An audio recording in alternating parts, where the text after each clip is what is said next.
Hey everyone, Happy New Year, Happy 2024. I hope you are safe and healthy and that this year brings a lot of good things your way. But I wanted to talk today about making notepads. I don't really know if I officially talked about or made a video on how I make my notepads. I know that I've included them in my studio vlogs and stuff at some point last year, but yeah, that was just kind of like you watching me do stuff, but I wanted to make an official video now in case you ever wanted to make something like this for your shop, or if you just want to make it at home. Because if you're like me, I like to write stuff down. I write some things on my phone as a reminder, but nothing beats just writing on paper and just having something physical to look at. I actually need to make a couple more notepads for the upcoming pop-up market that will be in like 2 weekends. So I figured I would also make this video tutorial to show you how I do it. It's really easy. You just need a couple of materials such as paper. I use a 24-pound copy or bond paper. I think I bought mine from Amazon. I think Hammer Mill was the brand. And then you need a printer of your own. I have a Canon Pixma IP8720 printer. I think I linked it down in the description below, so you can find that there. You also need a cutter of some sort. You can use your scissor or like a craft cutter, or a guillotine if you have one. I decided to invest in buying a guillotine because I knew that I wanted to make a bunch of notepads, and the cutter that I currently have is shredding some of my papers, so it's wasteful if I kept using that because I would just have a bunch of paper that are like fuzzy on the edges. You also need PVA glue, which is like a book binding glue. I got this from Amazon for like $8, I believe. And I've used it quite a few times and it's still pretty much full, so you don't really need a lot. This one is actually 16 ounces, so I mean, looking back on it, maybe I could have just found something for like 8 ounces. pH neutral PVA book binding glue is what you'll need to bind the papers together. And then you also want clamps to hold down all the pieces of paper while the glue dries on them. So if you don't want to invest in something that I have here, you can find them on Amazon or AliExpress or Temu. They're like these clamp thingies. And you can just adjust them by squeezing the trigger over here, and they'll slowly close. But I think these were a really good investment. I can't remember how much I bought them for. I believe they were like under $10 for these two. So you can invest in that. You can buy one of those clamps, or you can use something really heavy, like if you have a heavy textbook, or just something that you can lay these papers underneath and not wrinkle them while they're drying. That would be just as fine as these clamps. This is also optional, and especially if you're making this for yourself at home, it really doesn't matter in my opinion. And I have friends who also sell them without this, but optional is a chipboard or backing board.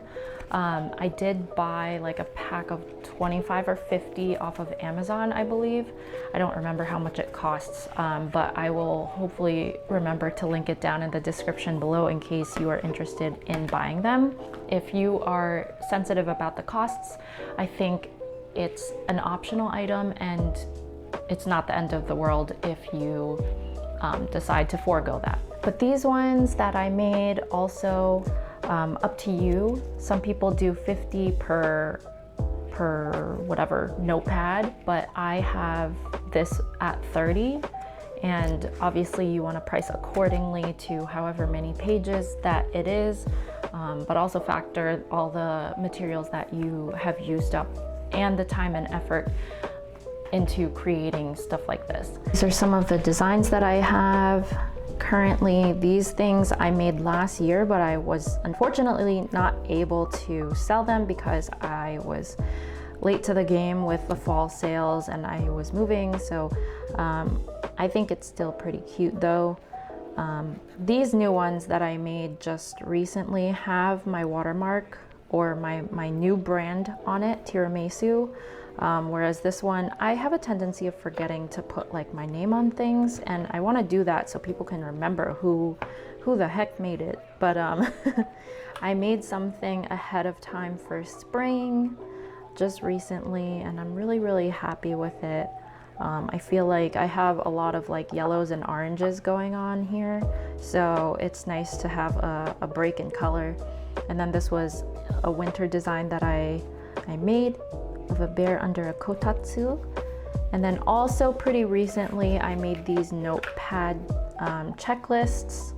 I wanted to make it a pretty generic one, not so much a to-do list or shopping list, so that way it's versatile and everyone can use it regardless of, you know, whatever the purpose is.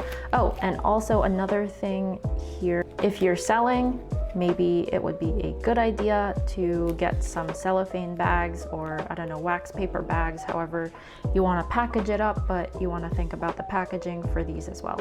These are 3x3, and I think this is 8.5 by 3.8, I forget, but it goes, I divided it evenly for a regular size printer paper, so 8.5 by 11, I can get 3 sheets of these per 8.5 by 11. I would say the most time consuming part about making notepads is actually printing them all out or waiting for them all to print.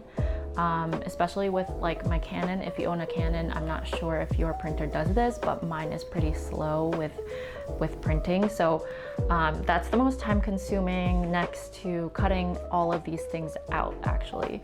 I don't know, maybe I'm just really slow, but it takes me forever to cut them out and just like stack them. But gluing is really easy.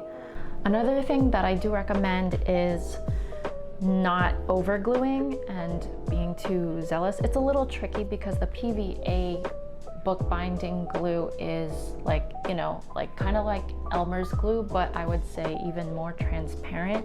So when you apply it, it's a little hard. Once the paper has kind of absorbed it a little bit, it's hard to see where exactly you applied the glue.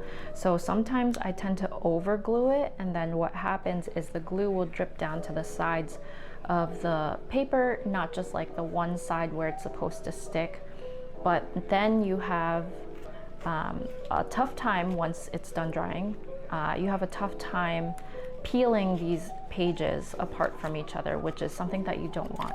So I would suggest doing one coat at a time and then waiting however long, maybe like 15 minutes, 30 minutes, or even an hour, just to be sure, and then applying another coat. For me, I apply maybe like two coats or 3 coats max. I feel like it's enough to bind them together. And again, this is not supposed to be something that will be stuck together forever, because the point of it is for people or for yourself to peel it off once you're done using that top sheet of paper.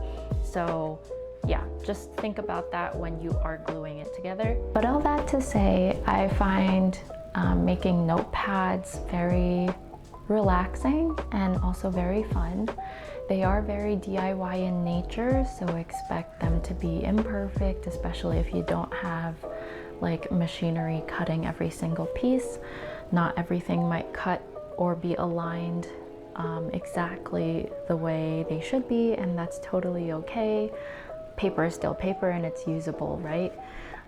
So I really love that aspect about making notepads. Let me know if this tutorial has helped you out in creating your own. Thank you so much for watching, and I will see you in the next one.